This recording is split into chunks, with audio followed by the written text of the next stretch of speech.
Hello and welcome to Venture Best Spotlight, a podcast presented by Venture Best, the venture capital and emerging companies practice group here at Michael Best and Friedrich. We're your hosts, Evan Lonergan and Emily McGovern. On this podcast, we will be featuring some of our amazing founder clients and network of venture capital managers, each of whom is inspiring instrumental change to the way the venture economy produces, invests, does business, and even defines a startup. Hey everyone, welcome back to the Venture Best Spotlight, the podcast series presented by Venture Best. Here in the Venture Best Spotlight, we feature exciting and innovative guests from venture markets throughout the United States, featuring both our incredible clients and friends of the firm. Venture Best is the venture capital practice group at Michael Best and Friedrich LLP, focusing on emerging companies, startups, venture capital, and transactions at all points of the life cycle. Today's podcast is hosted by me, Evan Lonergan, and Venture Best partner Jordan Koss. Today we have Will Nitze, founder of IQBAR, a Boston area startup empowering doers with superior nutrition. Late last year, IQBAR closed its Series B round at a $50 million valuation and has only accelerated its growth since then. We're stoked to sit down with Will today to hear about the company's inception and trajectory. Hey, Will. I know you're certainly a doer. Tell me about the background and the genesis for founding IQBAR. Sure. I'm excited to hear you say the word stoked, Evan. I'm stoked as well. The background, I came to entrepreneurship, or at least this particular instance of entrepreneurship, in a fairly circuitous route. I didn't know what I wanted to do in college. I didn't like 99% of the courses I took. The one set of courses I really loved was psychology and neuroscience. So I got really fascinated with the brain. I was also really interested in business, and startups too had gotten kind of cool at that point. Like Facebook was, the Social Network movie came out, and all these people who would have otherwise gone into banking, say, were going into entrepreneurship. And so I got bitten by that bug too, but I didn't really know like what the intersection of all those things was or could be. For a little bit, I thought maybe I'll go into organizational behavior because that's like business meets psychology. And I worked for a Harvard Business School professor of organizational behavior, but that wasn't going to pan out for a variety of reasons. So I took a job in software just sort of as a default. Didn't like it. Was kind of dreading Monday mornings, and didn't like having a boss, but got really good at sort of like the bedrock skills of any job. Excel, PowerPoint, how do you sell, how do you pitch people in a room, how do you write a good email, how do you run a good meeting, et cetera, et cetera. So I'm really glad I had that first three and a half year experience, especially because I can like always juxtapose what I'm doing subsequently with that. I have a frame of reference versus someone who just started right out of college, say. But yeah, so not liking your job is a powerful motivator, as it turns out. I also got incredibly into nutrition in 2016-ish, and I became obsessed with, at first it was the paleo diet, just like clean eating, whole food-based eating. And then I got really interested in the intersection of nutrition and cognition after I read a book called Grain Brain, which the basic premise was the stuff you eat, most people focus on what it does to your waistline, but there's all this stuff happening in your brain via the gut-brain connection. And then I read another book called Mission in a Bottle by the guys who started Honest Tea. And that got me obsessed with consumer goods. So all these like variables, not really like my job, reading this book, Grain Brain, reading this other book, Mission in a Bottle, it all kind of like rolled up in aggregate into this thought in my mind of, I'm going to start a brain food company. It helped that I could do that too, right? Like me realizing, I'm going to start a website. Isn't that useful if I'm not a coder? Or I'm going to create some device. Isn't that useful if I'm not an engineer? So, those were all the forces behind the genesis. And I started the company in 2018, which were very much still the go-go years of venture and startups and it was really interesting because I started the company at roughly a similar time that two of my buddies started a tech company. And so I was able to always like compare what was happening over here with what was happening over there. And it was radically, radically different. They were able to raise, I think, $3 million on a 10 or $12 million valuation, like right out the gate. Basically, they had a great team, really smart guys, and they'll be successful. But basically a PowerPoint deck and a couple guys and a good pedigree. And it was a sexy-ish product, but not like a super sexy tech product. And then over here you had me, and that's just not possible in consumer goods. So to some extent, you're a price taker of just what is possible on the market in your vertical. And for better or worse, consumer goods valuations are all derived from sales. I mean, the first time you raise is, yes, you're selling the vision and blah, blah, blah, but very quickly it becomes about sales, which I actually like because it's objective and clear. But so I was just naturally constrained because that just is the way, even in the boom times, like venture boom times, that was the way it was. So I was kind of living like a 2023 mentality, but back when it was totally uncool, just because that's how it was. And so my whole thing was, okay, I can't do what they did. How do I like hack my way into anti-dilution? So what are all the things I could do to raise money? Because you need money. Of course, the best case is you don't need money, right? But then what the next best case is you need money, you get money, but it's as anti-dilutive as possible. So the first thing there was, okay, I need to prove that this company is valuable to justify a high valuation. And then I need to raise as little money as possible to get me to the next tranche of revenue and then raise again.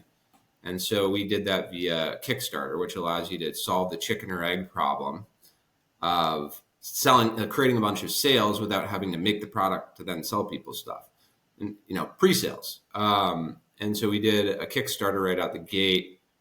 Sold $75,000 on Kickstarter, another 15 on Indiegogo. So we came out with $90,000 right out the gate that we didn't even have to make the product for.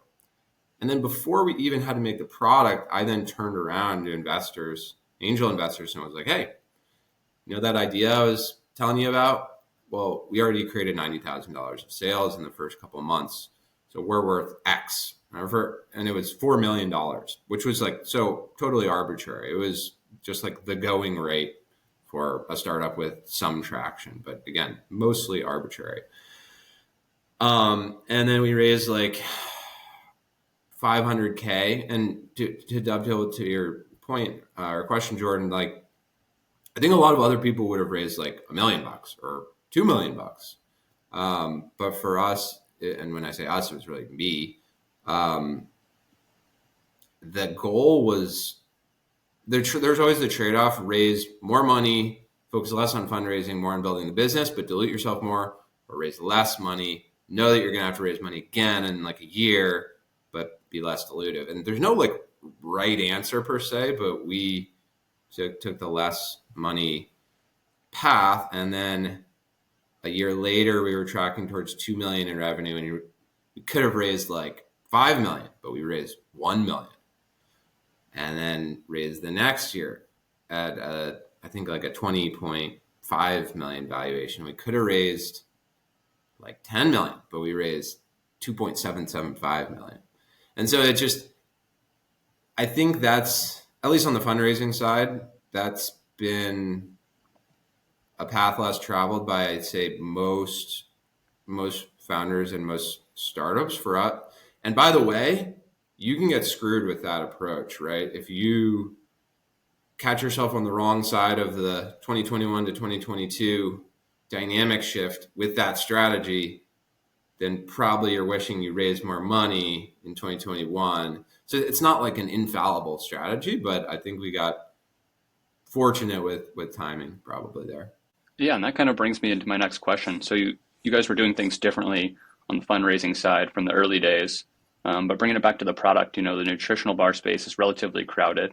It certainly was, from 2010 to 2020. So how did you know you'd be able to create a product that could stand out from the crowd?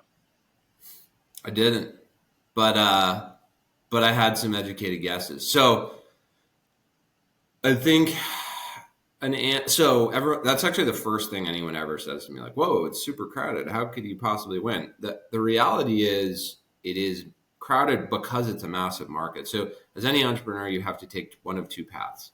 You have to risk having to generate demand, but have the possibility of a monopoly or an oligopoly, or you have the risk of going into not ever having to worry about is there demand there, but then having to outcompete operationally.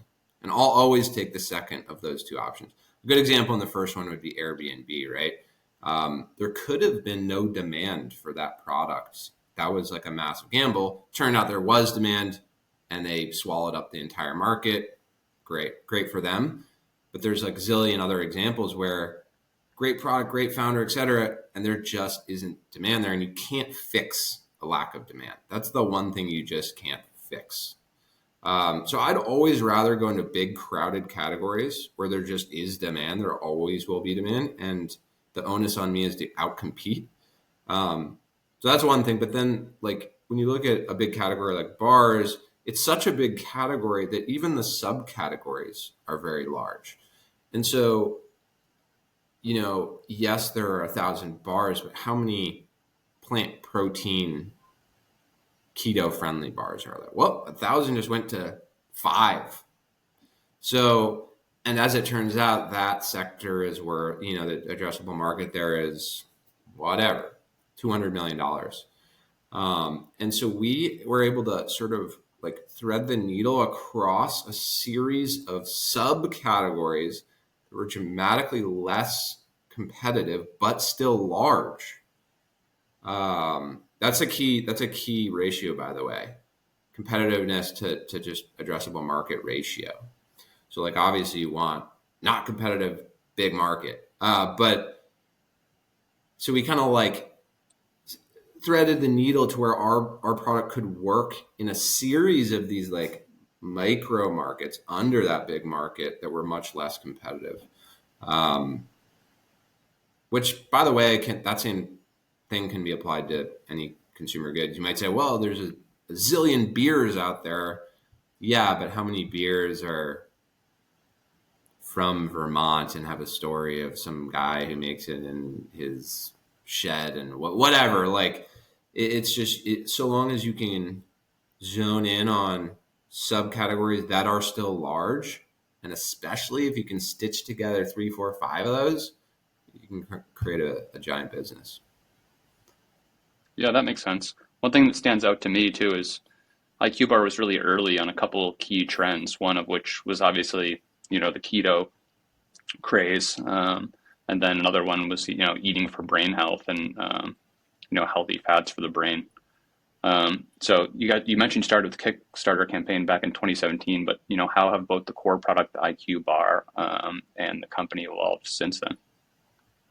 Yeah, this has been a massive, massive learning. With consumer goods, people shop the same consumer shops a different way in different categories. So an example of that would be, let's say you go to like Whole Foods or whatever, you're going to look at the back of a nutrition bar. You're far more likely to look at the back of a nutrition bar than you are to look at the back of tortilla chips. For whatever reason, tortilla chips, you're kind of just like, you grab it and you throw it in your cart. You're much less discerning on the macro and micronutrition, label cleanliness, et cetera, than you are in the bar category. For a variety of reasons, I think most of which are the bar category is naturally more like functional.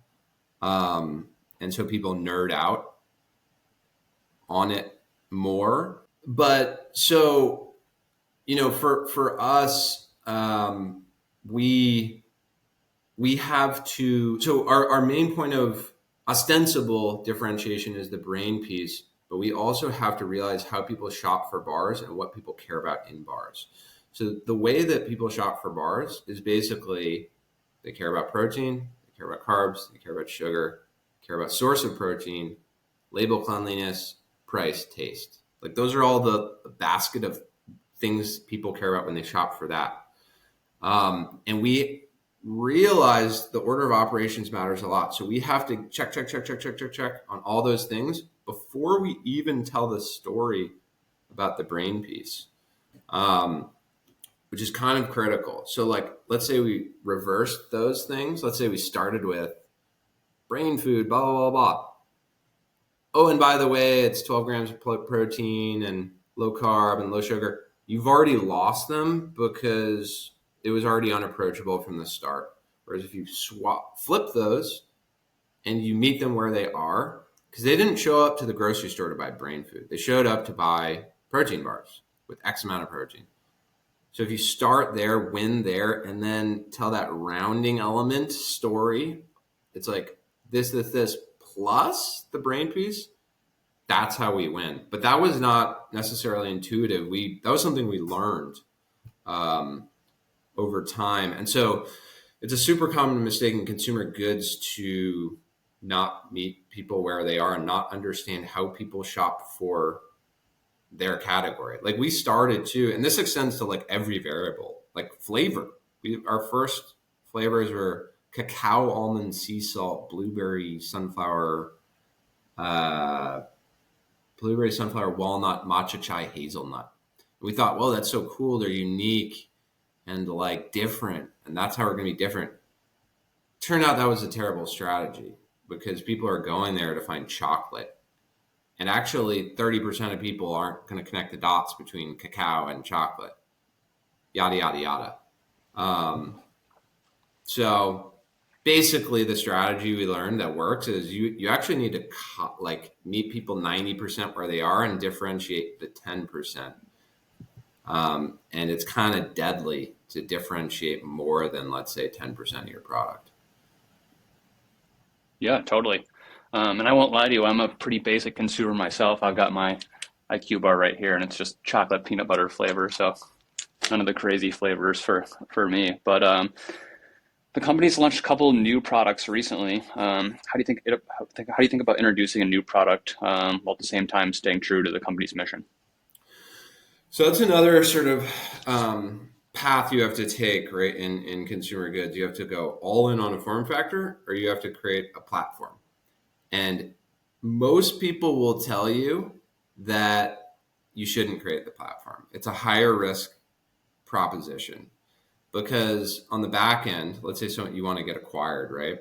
It's just more clean for an acquirer to acquire someone who has $100 million bar business than to acquire someone who has a $70 million bar business and then a $15 million hydration business and a $15 million coffee business.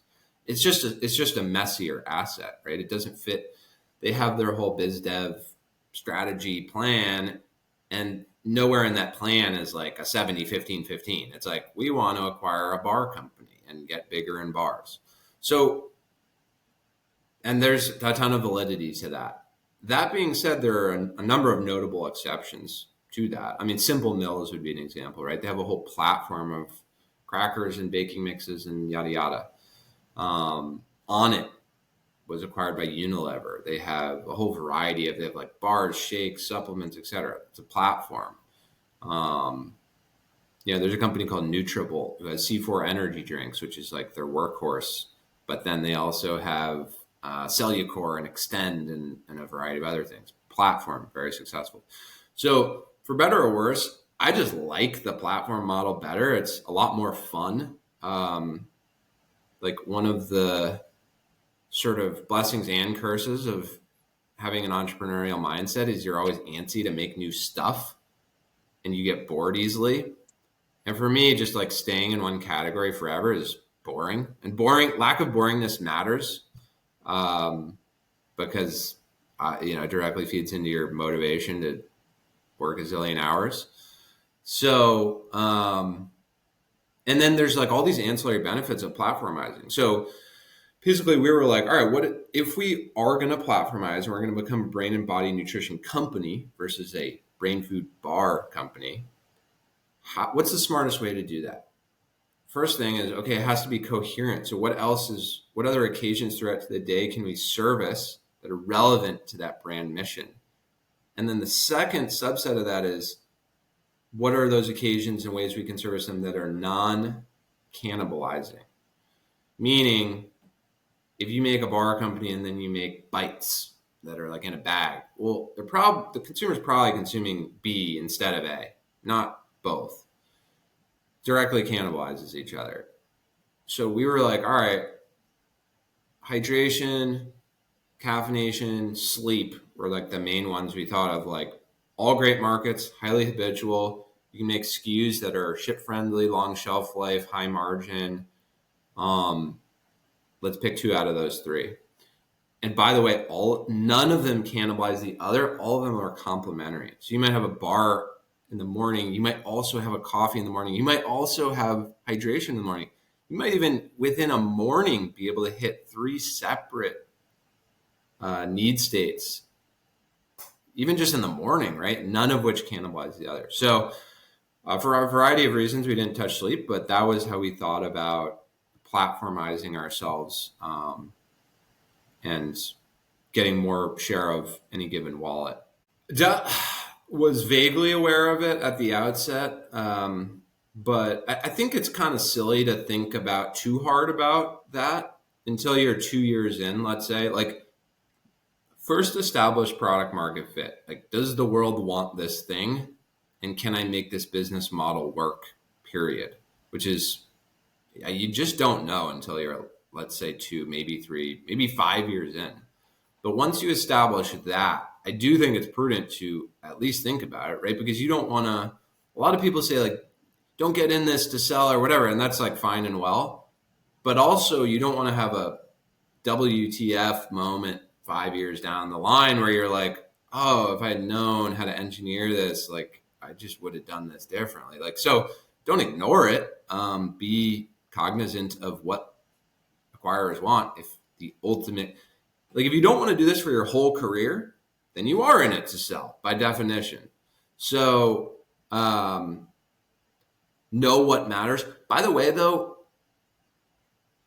there's going to be trade-offs. So like the single form factor versus platform, right? So you might say, well, people only want a single form factor. Well, cool, but that's only one of the things they want. They also want X amount of revenue. So if having only one form factor won't get you to X amount of revenue, well, then actually, based on variable B, you're kind of incentivized to platformize because that'll get to where they want on the revenue piece. The perfect scenario is you check every box. That's really rare. That's like an RX bar case, right? Where it's just like the caught lightning in a bottle, rode that one form factor, got to like the revenue level, the EBITDA level, very clean asset. That's the exception. So you're going to have to make some trade-offs as it relates to what makes you the most valuable asset. And it's just on you to decide which the right ones to engage with are. But at the end of the day, you also have to realize the M&A market shift a lot. So big companies were acquiring brands doing 10, 15, 20, $25 million. Like just as recently as 2 years ago, they just straight up aren't now. I mean, very exceptionally, you'll see that, but like basically non-existent, which is crazy because the chessboard has been entirely rearranged. You now have to pretty much get to 50 million in sales just to be exitable to a strategic. You can sell to a PE shop earlier than that, likely, but you better have really high EBITDA, which most CPG companies don't, right? Because there's no synergy story there. They're not plugging you into manufacturing. They're a financial institution just buying you up and flipping you. So that just is the new normal. You have to build a big company just to even be exitable. And when people ask me about like, oh, should I go into CPG or should I do this thing?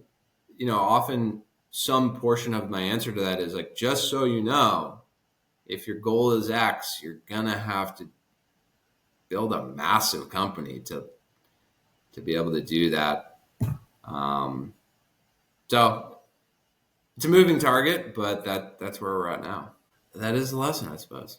Yeah, well, of course, part of building any big business is fundraising. And We already talked about fundraising at the early stage with the Kickstarter, but you recently raised a Series B from a strategic and a Series A before that from fund investors. So is there anything you wished you would have known before raising from investors, either strategic or typical investors? Anything during the process that was eye-opening? Anything you do differently? We had two really good outcomes, honestly. I feel very fortunate for both of them. All of that said, like I said earlier, the ideal scenario is to never raise money. The next best ideal scenario is to raise money from angels. The next best scenario is to raise money from a founder-friendly, non-sharky venture capital fund, or just any institution.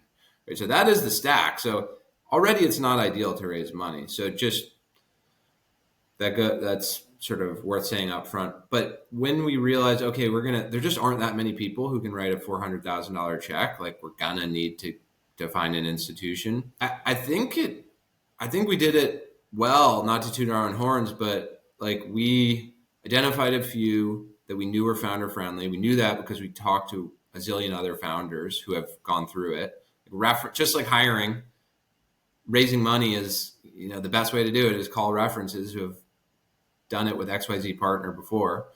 So we identified Circle Up as a great potential partner, and negotiated hard, got what we thought was a good valuation at the time, which is a 5x sales, which don't think we would get today. They used the standard VC docs, and it was pretty expeditious. The second time around was a little hairier because the times were hairier. Like, 2022 was a radically different environment than 2021 or 2020 was. And there just weren't that many institutions writing large checks. But what's really interesting about our Series B raise was, I think there's this whole class of investor that's often overlooked by founders, which is venture funds within strategics, and especially venture funds within strategics that are international. Because funds like that want access to the American market. The American market is innovating at a faster rate than any other market in consumer goods. They know that. They want access to that.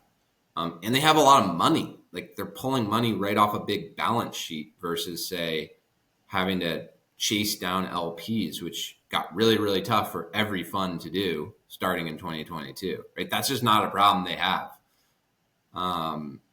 So they're just a unique entity. Of course, that means you might think they're like super sought after for that reason, but for whatever reason, other founders don't think, like, where their mind first goes is like, all right, like, what's the list of venture capital funds? Not like, what's that, but also who are the strategics who are putting money in. Of course, there's like certain potential downside with taking money from a strategic. They're sitting on your cap table. Now the exitability of your asset is potentially lower because, it complicates things. I think that's an overblown concern, though. Especially so we raised from Lotus Bakeries through their venture capital fund, but they invest through that fund ostensibly and explicitly as a financial investor. Like, they want to make a return on their money just like any venture fund. And that is the point of the fund. Obviously, they might want to acquire something that they invested in, but that's not like a mandate. And so it's the ability to explain that is not that hard, right? To other strategics who might want to buy you. So for all those reasons, it was really attractive, and I'm glad we did it. I don't know how many. I don't think that many deals like that got done in 2022. So I feel pretty fortunate about that. Yeah, totally. Your first point is well taken too, about finding founder-friendly investors when possible.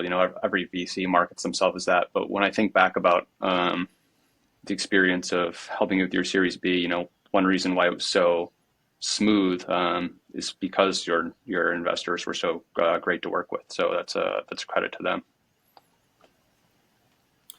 Yeah, there are just certain investors that are just easier to work with, like for a variety of reasons. Which I like. I like to think if I was ever going to be an investor, I would be that, because it's pretty darn important that you like your investors. And if you have this kind of hellacious, drawn out slog of a process over many months, and now you're in bed with these people, like, that sucks. So I'm glad to say that's not the case. And then, it's just a better relationship thereafter too. And so many of the like sharky terms that could be in documents are irrelevant. Like when you really get down to it, it's funny. Like I had that conversation with Karen, who sits on our board, who is from Circle Up. When we were negotiating through the process, she's like, "It's so funny. Like we'll spend hours on these like clauses. Like never once, in like 100 transactions have I like gone back to that clause." And it's like true. So it's like, I don't know, as an investor, you just have to think through like, what is the likelihood that this is going to, like, what's the cost benefit analysis on being sharp? I think that's a really nuanced one. The analog I would draw there is like the Joe Rogan Experience, which I think is still the most popular podcast in the world.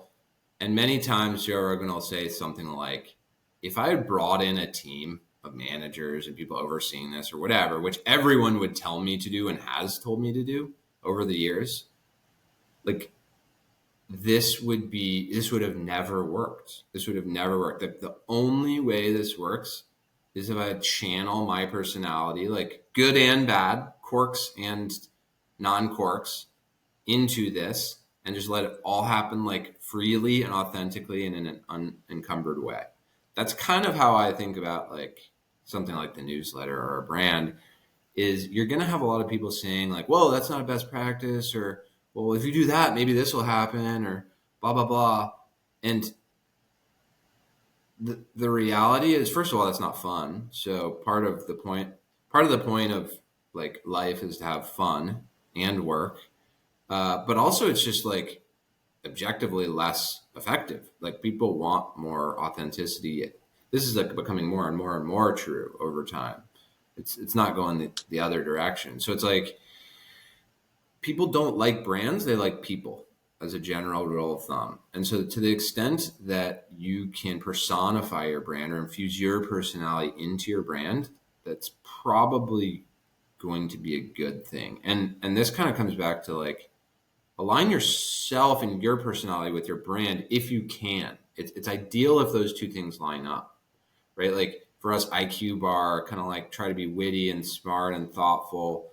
I try to be those things too. And so through things like the newsletter, I try to create a manifestation of that hits people's inbox. And it's cool because that's what I would want to do anyway. It's not like I have to be someone else or try and like, what would this brand voice look like in messaging? I could just do what I would do. And that's way more sustainable and quicker and more efficient and more fun and blah, blah, blah. So for better or worse, that's our style. Yeah, and speaking of authenticity, no startup journey is complete without challenges during the way. Do you have any war stories you want to share with us as a solo founder? Well, the first one is being a solo founder. I didn't want to be a solo founder. Again, like it's not sexy to make a protein bar startup. It's very hard to convince someone to quit their job at McKinsey to join you in your kitchen, like mixing stuff in a KitchenAid. So that, like, in and of itself was a challenge. Like, and if you can't convince anyone to do it with you, maybe your idea sucks. So you have to get past that. You just have to develop some insane level of confidence in your own ability and trust in your own idea to make it happen. As it turns out, I'm so glad that happened, right? Because I do believe a benevolent dictatorship is the right model for a company like ours. And then, so that was one, but I guess, I mean, there's been so many war stories. I won't go into there's one crazy manufacturing one where we were making 200,000 bars for CVS and our wrappers wouldn't seal. And so on the manufacturing side, that was definitely, we've had if anyone who makes anything, manufactures anything, will be able to list off a litany of just horror stories on the manufacturing side. But that's kind of a commoditized horror story. I would say working with my wife maybe is a more unique one, which is not a horror story, but is so I'm not fully answering your question, but is just a really like challenging dynamic, but is like the best. It's like the solo founder thing. Once you get past the challenging elements, it's actually the best thing in certain contexts, ours being one of them. And so my wife runs our whole online business. I run other parts of the business. We wake up, go to separate offices in the same apartment, run video calls, one room apart. It's kind of a wild dynamic. It's kind of all work all the time. And over years, that can be extremely challenging. So you have to create systems to unplug and talk about stuff other than work. And so I'll go with that as a good ongoing challenge. Yeah, Will, from working with you, I know you're someone who, constantly has one eye towards the future. So on that note, what's next for IQBAR and how do you see the company continuing to grow and evolve? Well, I do want to sell the company at some point. It's funny, a lot of people tiptoe around that and like don't admit that or say that, but I have no problem saying that. I think we want to create a really attractive asset, and the market will tell you what an attractive asset looks like. Just go talk to 10 investment bankers and you'll know after those 10 calls. So basically it's like, all right, how do we get to 50 million in sales, meaningful EBITDA, let's say 10% EBITDA, have a really strong brand, high repeat purchase rate, happy retail customers, strong velocities. Like we know what all of the things we need to do are. They're all achievable. We've already done it, an approximation of it. So it's just like keep going. Build a really valuable asset, find a great partner, sell to them, probably keep going and building it to be even bigger. Ultimately, though, like 5 years down the line, I think the brand can kind of like own this niche of brain and body nutrition, have a really strong platform, at least 3 really strong footholds in 3 great categories, and be like we've engineered all of our products to sort of withstand trendiness. We're not beholden to the keto diet, let's say, that's going to come and go. Like I think we've built lasting value propositions that work in any environment. So yeah, I want to win the category. That's awesome. I think that's it. Thanks for coming on the Venture Best Spotlight today. We enjoyed having you. Thanks for having me. Thank you for listening to this episode of Venture Best Spotlight. Please make sure to subscribe for our upcoming episodes featuring our network of amazing founders. And if you like this episode, please remember to rate and review on your favorite podcast platform.